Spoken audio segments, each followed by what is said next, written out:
India operation Sindoor മുഖേന തിരിച്ചടിച്ചു. ഇന്ന് വെളുപ്പിനെ 1:44 ഇന്ത്യ തിരിച്ചടി തുടങ്ങിയത്. 21 മിനിറ്റ് എടുത്തു.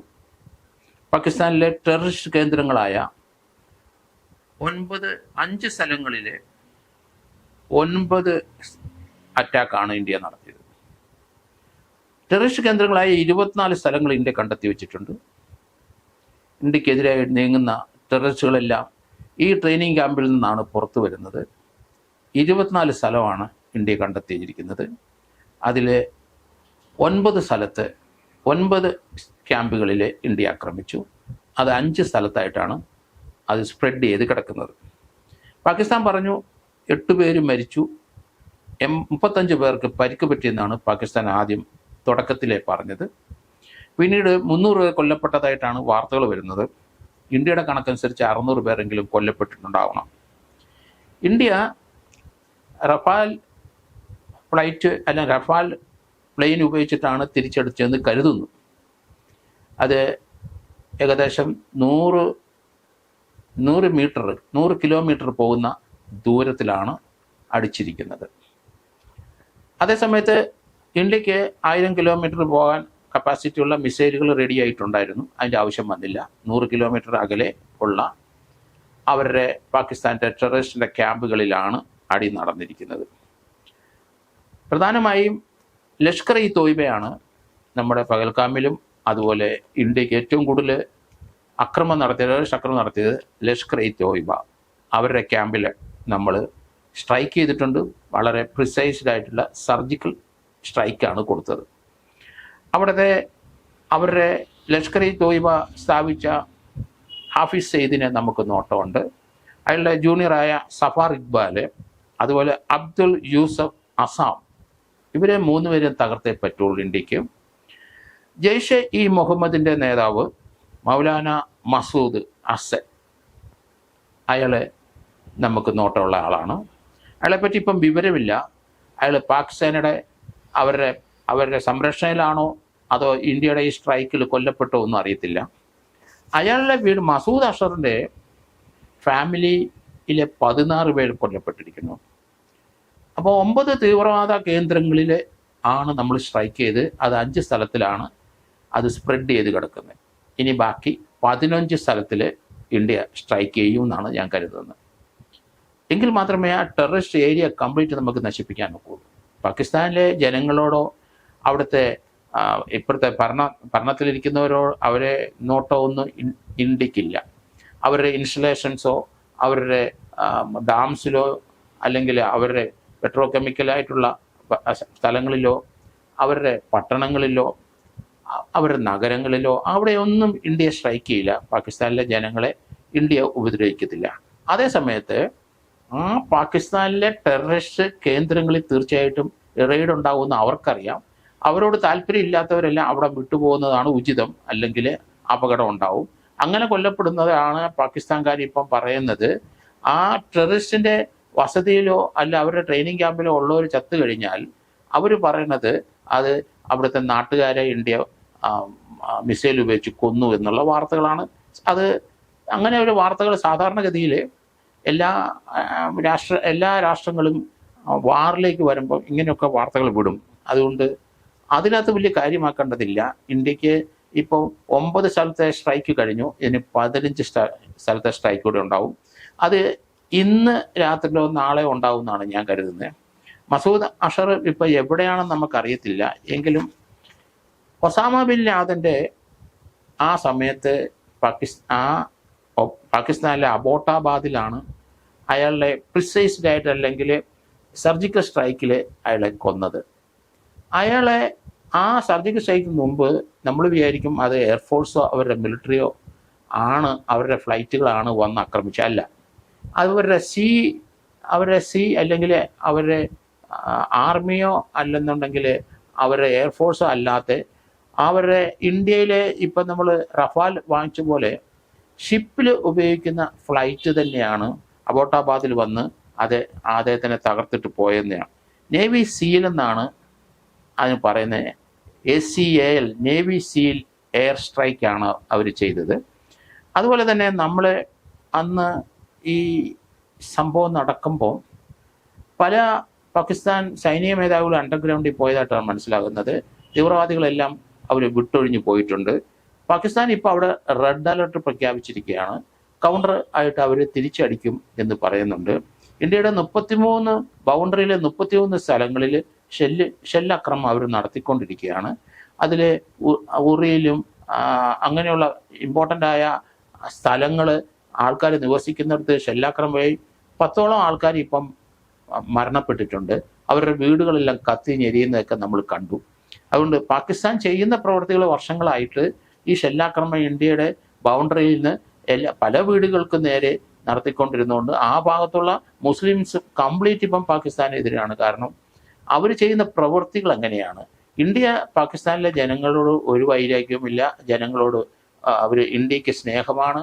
അവിടുത്തെ ഒരു ഇൻസ്റ്റലേഷൻ നമ്മൾ തയ്യാറാക്കാൻ പോകുന്നില്ല. അതേ സമയത്ത് പാകിസ്ഥാനിലെ അവിടുത്തെ ഭരണകൂടവും അവിടുത്തെ മിലിറ്ററിയും സംരക്ഷിച്ചു കൊടുക്കുന്ന ഈ ടെററിസ്റ്റ് ഓർഗനൈസേഷനെ തീർച്ചയായിട്ടും അടിച്ചു തകർക്കും.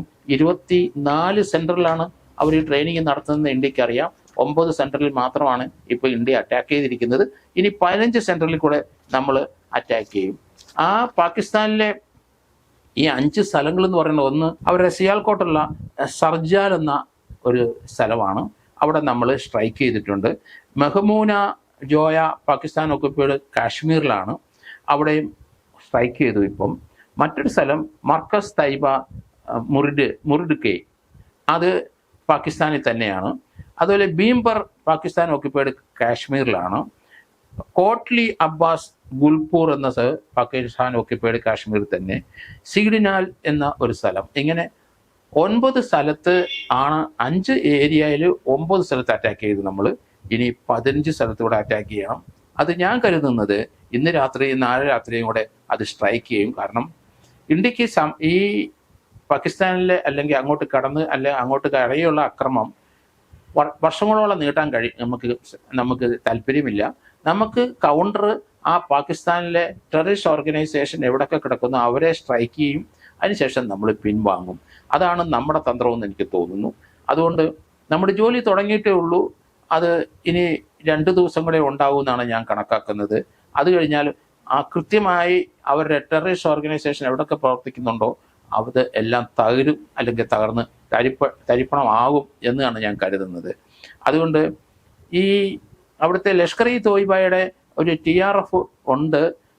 അതെന്ന് പറഞ്ഞാൽ ദ റെസിഡൻസി ഫ്രണ്ട് എന്ന് പറഞ്ഞവരാണ് ആ പഹൽഗാമിലെ കുറ്റം അവർ ഏറ്റെടുത്തത്.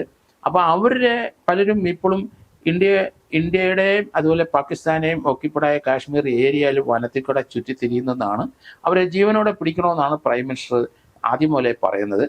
എങ്കിലും ഇപ്പോൾ ഒരാളെ അഹമ്മദ് ബിലാൽ എന്ന് പറഞ്ഞ ഒരാളെ പിടിച്ചിട്ടുണ്ട്. അയാളൊരു ബുള്ളറ്റ് പ്രൂഫ് ഷർട്ട് ഇട്ടിരുന്നുകൊണ്ടാണ് അയാളിലേക്ക് കൂടുതൽ സംശയം വരുന്നത്. അയാൾ ഈ പാകിസ്ഥാൻ ഭീകരവാദികളുടെ കൂടെ ഉണ്ടായിരുന്ന ആളാണെന്ന് സംശയിക്കുന്നു. അയാൾ ഇന്ത്യയിലെ കസ്റ്റഡിയിലുണ്ട്.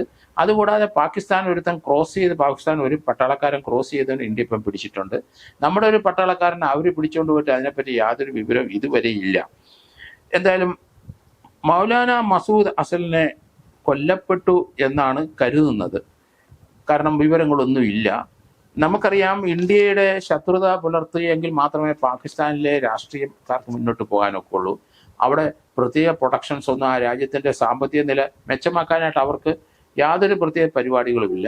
അവിടുത്തെ ഭൂരിപക്ഷം സ്ഥലങ്ങളിലും ഇന്ത്യക്കെതിരായിട്ടുള്ള ഇതുപോലെ ടെററിസ്റ്റ് ക്യാമ്പുകളും അങ്ങോട്ട് റിക്രൂട്ട് ചെയ്യും. ചെറുപ്പക്കാരെല്ലാം അവിടേക്ക് വന്ന് റിക്രൂട്ട്മെന്റ് വരുന്നു. അതാണ് അവരുടെ വരുമാന മാർഗം.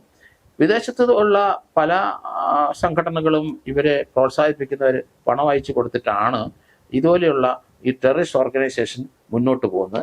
അവർ പല ആയുധങ്ങളും സംഭരിക്കുന്നത് മുഴുവൻ കോസ്റ്റ്ലി ആയിട്ടുള്ള AK-47, M14 ഒക്കെയുള്ള ആയുധങ്ങൾ അവർ സംഘടിപ്പിച്ചത് നമുക്ക് കാണാം. അത് വിദേശത്തു നിന്ന് ഇവരോട് സഹാനുഭൂതിയുള്ള ടെററിസ്റ്റ് ഓർഗനൈസേഷൻ സപ്പോർട്ട് ചെയ്യുന്ന രാജ്യങ്ങളോ സപ്പോർട്ട് ചെയ്യുന്ന വ്യക്തികളോ ആയിരിക്കണം പണ്ടെത്തിയിരിക്കുന്നത്.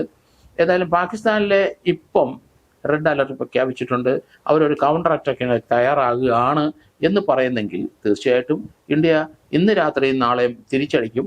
അത് ഇന്ത്യക്കകത്തോട്ട് കയറി അവർക്ക് ഒന്നും ചെയ്യാൻ കഴിയില്ല. ഈ നമ്മുടെ ബോർഡറിൽ ഈ ഷെല്ലിങ് നടത്താവുന്നല്ലാതെ അതിനപ്പുറത്തോട്ടൊന്നും ചെയ്യാൻ കഴിയത്തില്ല. കാരണം ഇന്ത്യക്ക് അത് കൂടുതൽ ശക്തിയുണ്ട്. അത് മിസൈൽ എന്ന് പറയാൻ എയർ ടു എയർ മിസൈൽ ഇന്ത്യക്കുണ്ട്. ഒരു അവിടുന്ന് ഒരു മിസൈൽ പൊങ്ങി വന്നു കഴിഞ്ഞാൽ അതിനെ കൗണ്ടർ അടിച്ച് അതിനെ തകർക്കാനുള്ള ശക്തി ഇന്ത്യക്ക് ഇന്നുണ്ട്. അതുകൊണ്ട് അതൊന്നും വിലപ്പോകില്ല. ഇന്ത്യ അതിശക്തമായ ഒരു രാഷ്ട്രമാണെന്ന് ലോകത്തിലുള്ളവർക്ക് മനസ്സിലാവും. കാരണം നമ്മൾ ഈ റോക്കറ്റ് ലോഞ്ചിങ് നമുക്കറിയാമല്ലോ, ചന്ദ്രനിലും അതുപോലെ ചൊവ്വയിലൊക്കെ മറ്റ് രാജ്യങ്ങൾ 2-3 രാജ്യങ്ങൾ മാത്രമാണ് അവരുടെ സ്പേസ് ഷിപ്പുകളൊക്കെ പോകുന്നത്. ഇന്ത്യയും ആ ലെവലിൽ എത്തിക്കഴിഞ്ഞു. ഇന്ത്യയുടെ ഒരാൾ പൈലറ്റായ ഒരു SSI ഇപ്പം തന്നെ അന്തരീക്ഷത്തിലേക്ക് ഉടൻ വരികയും ചെയ്യും.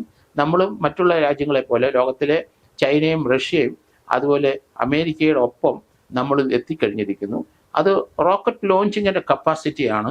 അത് വളരെ 2-3 രാജ്യങ്ങളാണ് ലോകത്ത് മുഴുവൻ അത് കൈവശമാക്കിയിരിക്കുന്ന ടെക്നോളജി. പക്ഷേ ഇന്ത്യയും ഒപ്പം എത്തിക്കഴിഞ്ഞു എന്നാണ് നമ്മുടെ ഈ പ്രിസൈസ്ഡ് ആൻഡ് ആ സ്ട്രൈക്കിൽ നിന്ന് നമ്മൾ മനസ്സിലാക്കേണ്ടത്. ഇന്ത്യക്ക് ഏത് രാജ്യത്തെയും അല്ലെങ്കിൽ ഇന്ത്യയുടെ മണ്ണിൽ നിന്ന് നമുക്ക് ആക്രമിക്കാൻ കഴിയുന്ന കപ്പാസിറ്റി നമ്മുടെ ചുറ്റുമുള്ള രാജ്യങ്ങളിലൊക്കെ ഇതുപോലെ പ്രിസൈസ്ഡ് ആയിട്ടുള്ള ഒരു സ്ട്രൈക്ക് ചെയ്യാൻ ഇന്ത്യക്ക് കപ്പാസിറ്റി ഉണ്ട്.